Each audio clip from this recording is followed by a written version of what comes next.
Thank you for tuning in to our Invest Palm Beach Leadership Summit. You're about to watch panel number 3, The Future of Healthcare, How Technology is Reshaping Care, Discovery, and Delivery, and what leaders should consider moving forward. Don't forget to like and subscribe for more leadership perspectives. Enjoy. Would like to make an introduction to each of our panelists. David, starting with you. Just a few lines about your organization and what you did it. I'm David Fitzpatrick, CEO, Scientific Director at the Max Planck Florida Institute for Darn Science. And I don't know how many of you know about the Max Planck Society, #1 nonprofit in the research organization in the world. They have 84 institutes, only one outside of Europe, up in Jupiter. And we'll talk more about the kinds of things we're actually doing there. Thank you, David. And Dr. Allison. Hi, good morning, everybody. I'm Louis Allison. I'm the Dean of the United States College of Medicine at Florida Atlantic University. My clinical background is emergency medicine. I've been in this position for a year. But prior to that, I spent a decade at Rutgers, New Jersey Medical School in Newark, New Jersey. And prior to that, I spent 2 decades at New York University, medicine. Yeah, and thank you. Thank you. And Dr. Testa. Still good morning, everybody. It's a pleasure. My name is Paul Testa. I'm the Chief Health Informatics Officer for NYU Lincoln. Clinically, I'm an emergency medicine doctor. I was made one by Dr. Nelson. And as the Chief Health Information Officer, I get to sort of dabble between the world of digital health and the prevalence and healthcare. So thank you for having me, sir. Wonderful. Thank you all for joining. The first question, of course, this panel will cover is a big focus on technology and how it relates to healthcare research institutions. But as we know, innovation often moves faster than systems can absorb it. What's the biggest barrier from your perspective, the biggest barrier to turning breakthrough technologies into everyday reality, whether for clinical use or other research uses? David, would you be so kind to give it the honor? Yes, That's a tough question. But what I would say, and because we're a basic research organization, what's keeping us back is a lack of fundamental understanding of the biology that's responsible for bodily functions. And when you think about it in terms of the brain, we're talking about the huge numbers of neurons, billions, each one of them receiving thousands of synapses, and we still don't have a clear picture of the functional interaction between those neurons that is responsible for brain function. And so I would argue that we need to continue trying to understand at the cellular and the synaptic scale a functional organization of the brain, which will lead us to new insights that will generate new treatments and diagnostics that will better all of us. Thank you, David. Dr. Nelson, would you care to share? Well, I can speak from a clinical perspective. I think the barriers to implementation of all technology is probably us. Right? Most physicians, most clinical providers are in past their training. Right? They are not necessarily open to change, and any change that they're willing to accept has to be clinically credible, has to reduce the cognitive burden, has to improve patient outcomes, and has to improve patient safety. Younger folks, our medical students, for example, are very quick to accept this sort of technology. But for most of us, we're set in our careers, I think the burden's fairly high to try something new. And I think the burden becomes ours to prove that all of the things I just elucidated are actually more beneficial than they are a liability. Thank you. And Dr. Testa? I would agree with much of all of that. I think the other additional barrier worth complementing and acknowledging is culture. It is intentional to develop a culture accepting of change. Yes, it has to be exquisitely safe. It has to provide the right outcomes. And that is our guiding principle when employing technologies, Emily Lagon. but it also has to be a population, a substrate of clinicians, nurses, patients that understands change and the digital experience informed the way we provide care. And it's not accidental, which will grow that acceptance of change. Certainly. I'm a big fan of that show, The Pet on HBO, and I've noticed how they've weaved in some digital components or using technology in some form, probably a little bit of riff, but excellent. Dr. Tessa, I'd love to stay with you. NYU Langone is widely recognized for its digital-first approach to healthcare. What lessons can other health systems take from large-scale digital transformation efforts? Anything you could share? Digital first isn't digital for the sake of digital. I think it is that digital informs experience, and it's a patient's experience. When I pick up the NYU Langone, know that I'm a patient too. I want to be connected. It is a signal to my care team. I need something. Is it a refill? And are my preferred pharmacies there? Is the experience we woven together the way it is also improving the clinician's ability to provide the care? So I think there's an underlying philosophy that I am not allowed to say and pilot in my zone of influence because we die by pilots. There's a lot of use of the term innovation. We all have different definitions of innovation. I tend to frame it, we tend to frame it, but change before you have to, and changing at scale.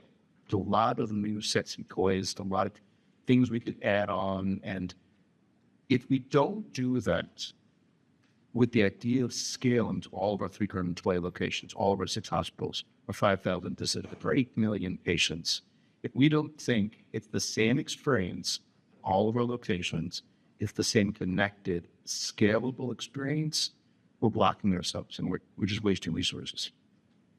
Thank you. I appreciate that response. And David, I'll move over to you. The Institute operates at the frontier of neuroscience research. How is technology accelerating discovery in brain science? And what does that mean for future treatments? Well, I have to say, I never imagined having the technologies that we have now for exploring the fundamentals of how neurons communicate with each other to produce behavior. And I just give you some examples. One's called optogenetics. And what's really wonderful about optogenetics is it brings together the molecular skills required to get expression of molecules in different types of neurons with the optical physics that makes it possible to create microscopes with lasers that will allow individual neurons to be targeted, and you can tell what those neurons are doing. And it's not just reading the activity of the neurons. It's also writing the activity in those neurons. That you can express molecules in specific neurons and then use light to turn them on, then turn them off. This is amazing. You can do that in the living brain of animal models like the mouse. Okay, so literally see how is the activity of those neurons working together to create particular behavior. And in terms of technology, you have to understand how much data there is in doing this work and how critical it is to have access to machine learning algorithms, AI, and the people that know how to create new machine learning algorithms to analyze the data. It's an amazing time. We have a lot of work to do before anything that we discover is translated into something that can be used in the clinic. But it's really critical to keep doing this because 5 years down the road, 10 years down the road, it'll have to. By the way, I'll stop in a second. Sorry, I know we're going too much, but how many of you realize where AI originated? Honestly, it was neuroscience. that got people thinking about fundamental structure within the brain to try to put that together to create artificial intelligence. Now, it's gotten much further than that, okay? But it's just important to realize how fundamental work can lead to things that have enormous impact. So, Yeah, thank you, David. I appreciate that. I'm excited to have you in Palm Beach County doing that work. So, excellent. Dr. Nelson, I'd like to ask you, as the dean of the medical school, you sit at the intersection of education, care delivery, and innovation. How must medical education evolve to prepare physicians for a tech-enabled healthcare environment? And what are institutions like yours doing now to get? I think we have to see technology as not just an adjunct to care, but actually part of clinical care, a core competence, as you will, in the way we provide care to patients. Using an example that you brought up at the pit, I'm not sure many people watch that. Whenever there's a problem in the pit, the first thing they do is they go grab the ultrasound machine to bring it home. Right? We don't use stethoscopes anymore in healthcare. Right? We just bring over the ultrasound machine. The ultrasound machine came into existence midway through my career. Right? So I really was kind of an adult in medicine when I sort of had to learn it. And you'll never learn it as well as the kids do. Right? So it's always an interesting clinical interaction at the bedside when the residents are showing something on ultrasound and I become the pupil. And then they start teaching me what I need to know. They're very comfortable with that sort of technologies. It's changed, though, now with AI, because where the ultrasound image, or the electrocardiogram, which is clearly technology, feeds into my clinical decision-making, my clinical gestalt. AI provides you summary information. We call it clinical decision support, in medicine. But basically, it sort of tells me what I should be thinking, and it's now my job to make sure what it said is correct, right? Will it produce an efficient and effective clinical outcome? Will it be safe for the patient? Will it make my job easier, right? So it's a flipped dynamic from what it used to be, and it's a pretty abrupt change. So in the medical school, our medical school, and most around the country, we've been pretty quick to absorb this into our clinical curriculums. We implemented a thread to our preclinical, meaning our first years, and our clinical, meaning our third, fourth year curriculum, on the use of technology and AI in healthcare.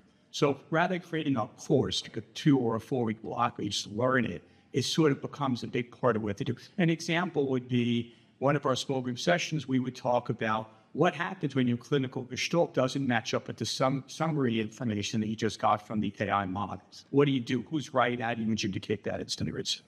We've implemented some programming in our graduate school. We've created some AI in healthcare programs. We're working with the Max Planck Institute on a joint MD PhD program in neuroscience, which is hoping to create that translational aspect to basic science to clinical care. Right? We established a center for genomics and precision medicine, which is really advancing healthcare. So we have a lot of irons in the fire, as do many medical schools. But ultimately, I think the goal is to really safely and efficiently integrate this important information into clinical care to provide great patient outcomes. Which includes a lot of considerations, like how I imagine. Thank you for that response. The next question's for everyone. And I know, Dr. Tess, you touched on it just a little bit, but how do healthcare leaders decide which technologies to adopt and which to walk away from, if at all? David, if I can start with you.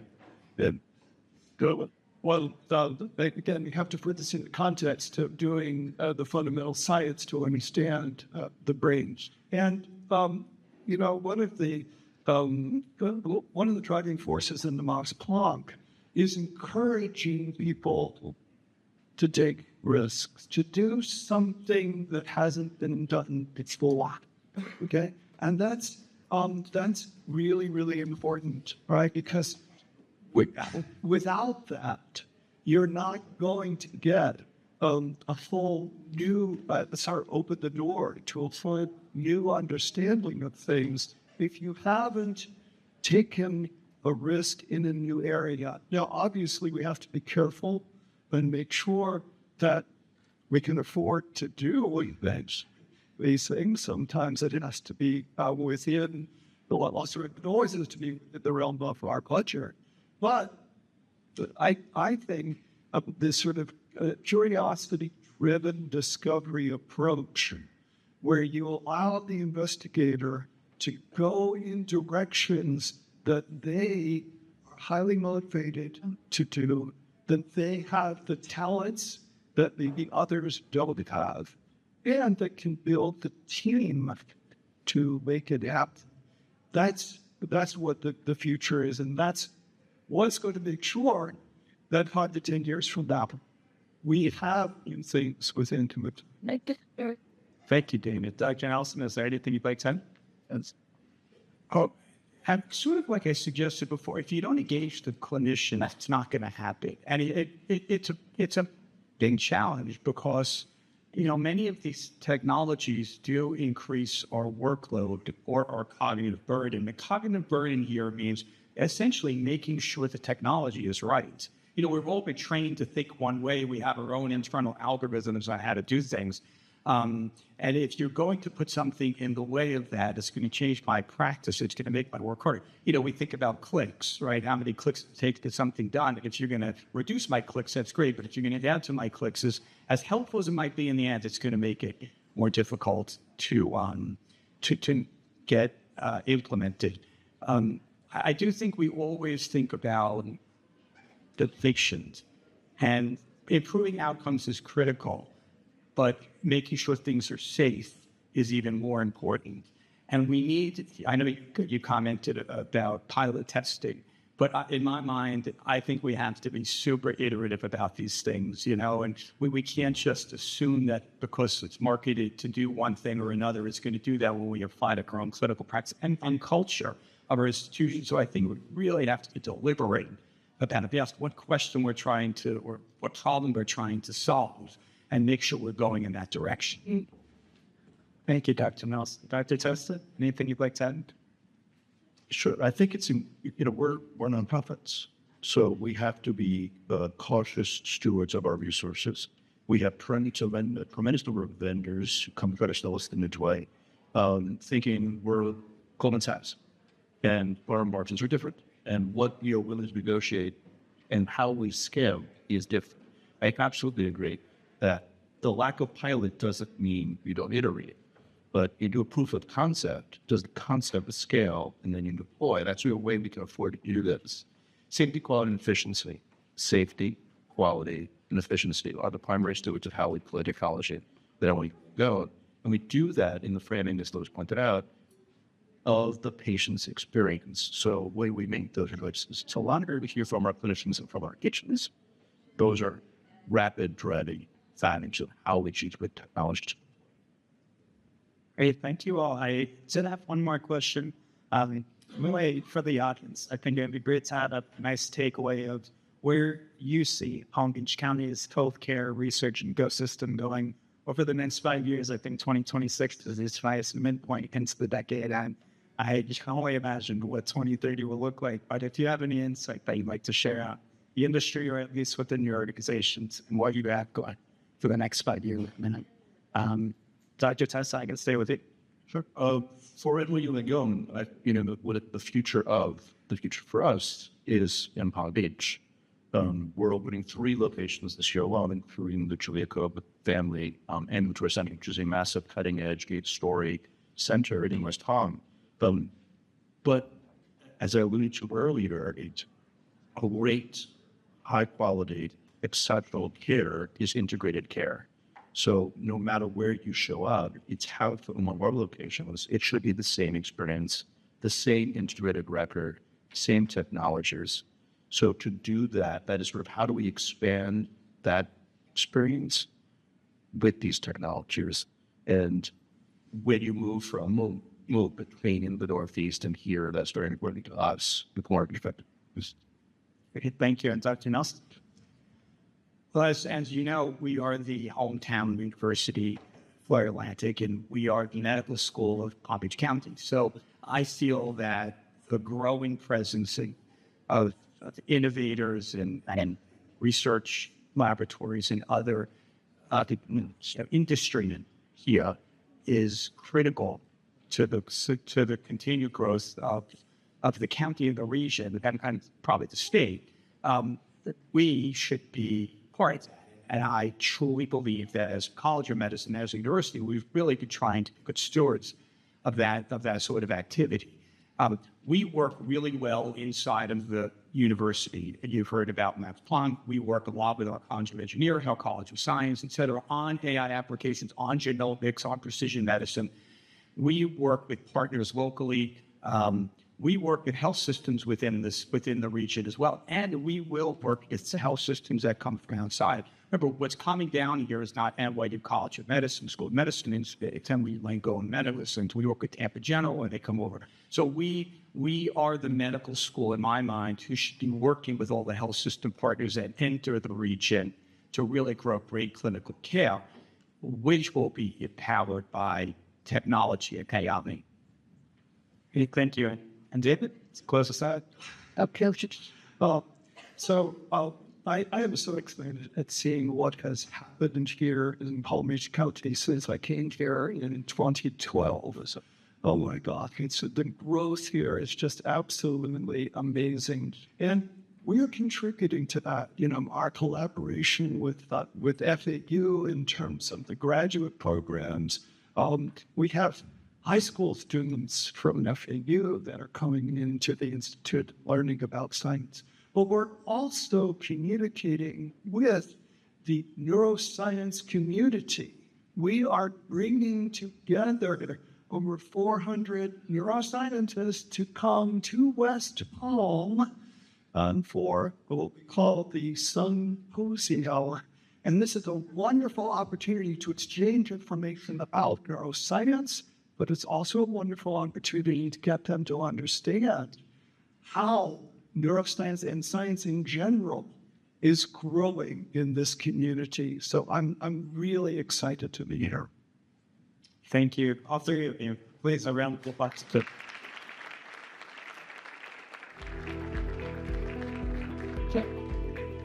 I was saying, it's a flip PC and sound.